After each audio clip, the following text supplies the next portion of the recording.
एक किसान था। वह एक बड़े से खेत में खेती किया करता था। उस खेत के बीचों बीच पत्थर का एक हिस्सा जमीन से ऊपर निकला हुआ था, जिससे ठोकर खाकर वह कई बार गिर चुका था और ना जाने कितनी ही बार उससे टकराकर खेती के औजार भी टूट चुके थे। रोजाना की तरह आज भी वह सुबह सुबह खेती करने पहुंचा, पर जो सालों से होता आ रहा था एक वही हुआ। एक बार फिर किसान का हल पत्थर से टकराकर टूट गया। किसान बिल्कुल क्रोधित हो उठा और उसने मन ही मन सोचा कि आज जो भी हो जाए वह इस चट्टान को जमीन से निकालकर इस खेत के बाहर फेंक देगा। वह तुरंत भागा और गांव से 4 से 5 लोगों को बुला लाया और सभी को लेकर वह उस पत्थर के पास पहुंचा। मित्रों, किसान बोला, ये देखो, जमीन से निकले चट्टान के इस हिस्से ने मेरा बहुत नुकसान किया है और आज हम सभी को मिलकर इसे जड़ से निकालना है और खेत के बाहर फेंक देना है। और ऐसा कहते ही वह फावड़े से पत्थर के किनार वार करने लगा। पर यह क्या, अभी उसने 1-2 बार ही मारा था कि पूरा का पूरा पत्थर जमीन से बाहर निकल आया। साथ खड़े लोग भी अचरज में पड़ गए और उन्हीं में से एक ने हंसते हुए पूछा, क्यों भाई, तुम तो कहते थे कि तुम्हारे खेत के बीच में एक बड़ी सी चट्टान दबी हुई है, पर ये तो एक मामूली सा पत्थर निकला। किसान भी आश्चर्य में पड़ गया। सालों से जिसे वह एक भारी भरकम चट्टान समझ रहा था, दरअसल वह बस एक छोटा सा पत्थर था। उसे पछतावा हुआ कि काश उसने पहले ही इसे निकालने का प्रयास किया होता तो ना उसे इतना नुकसान उठाना पड़ता और ना ही दोस्तों के सामने उसका मजाक बनता।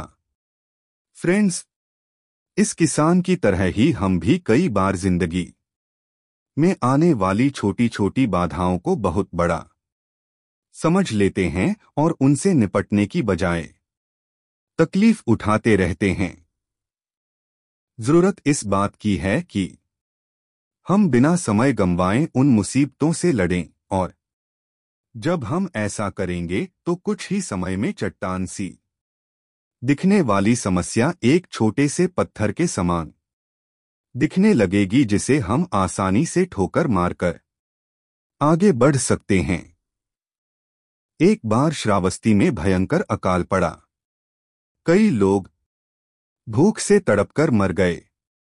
सबसे चिंताजनक स्थिति उन माताओं की थी जिनकी गोद में दुधमुह बच्चे थे और उनके घर के पुरुष काल के गाल में समा चुके थे। बुद्ध को जब यह पता चला तो वे चिंतित हो गए।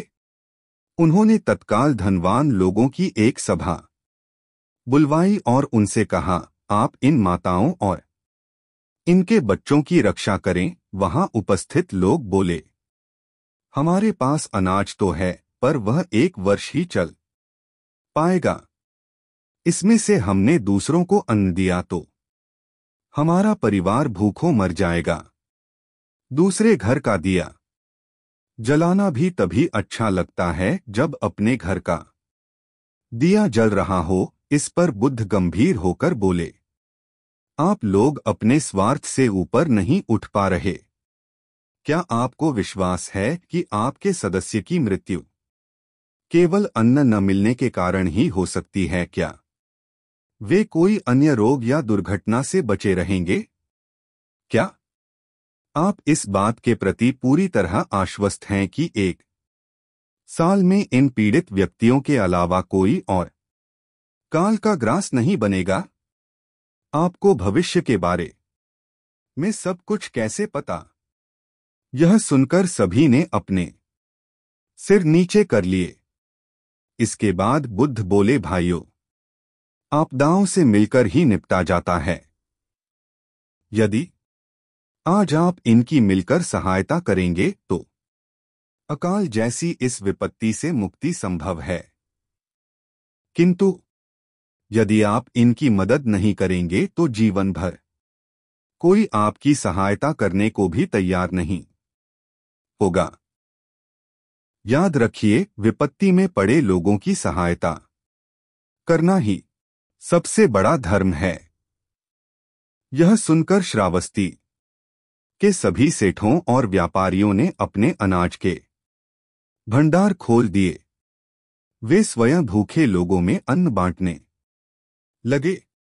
कुछ ही समय बाद सब लोगों के प्रयास से अकाल जैसी विपत्ति पर विजय पा ली गई और सब सुखपूर्वक रहने लगे। धर्मग्रंथ का कोई भी कितना पाठ करे, लेकिन प्रमाद के कारण मनुष्य यदि उन धर्मग्रंथों के अनुसार आचरण नहीं करता तो दूसरों की गावों गिनने वाले ग्वालों की तरह श्रमत्व का भागी नहीं होता। एक समय भगवान बुद्ध श्रावस्ती में मिगार माता के पुष्पाराम में विहार कर रहे थे। धम्म सीखने और सुनने के लिए मोग्गालन नामक ब्राह्मण लेखाकार भी अक्सर आता रहता था।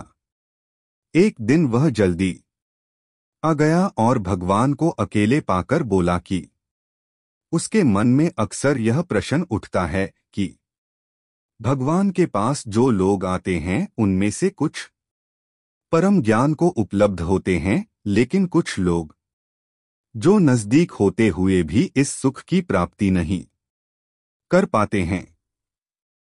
तो भगवान आप जैसा अद्भुत शिक्षक और पथप्रदर्शक होते हुए भी कुछ को निर्वाण सुख प्राप्त होता है और कुछ को नहीं। तो भगवान आप करुणा से ही आप सबको निर्वाण सुख देकर भवसागर से मुक्ति क्यों नहीं प्रदान कर देते।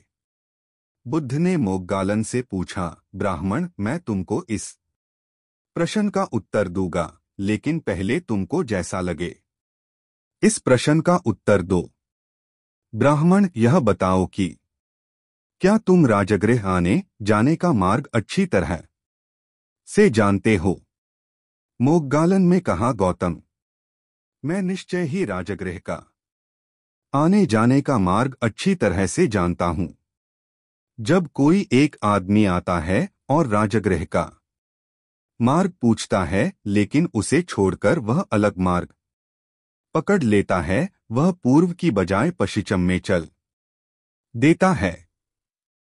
तब एक दूसरा आदमी आता है और वह भी रास्ता पूछता है और तुम उसे भी ठीक ठाक वैसे ही रास्ता बताते हो जैसा पहले का बता था, और वह भी तुम्हारे बताए रास्ते पर चलता है और सकुशल राजगृह पहुंच जाता है। ब्राह्मण बोला, तो मैं क्या करूं, मेरा काम रास्ता बता देना है। भगवान बुद्ध बोले, तो ब्राह्मण मैं भी क्या करूं। तथागत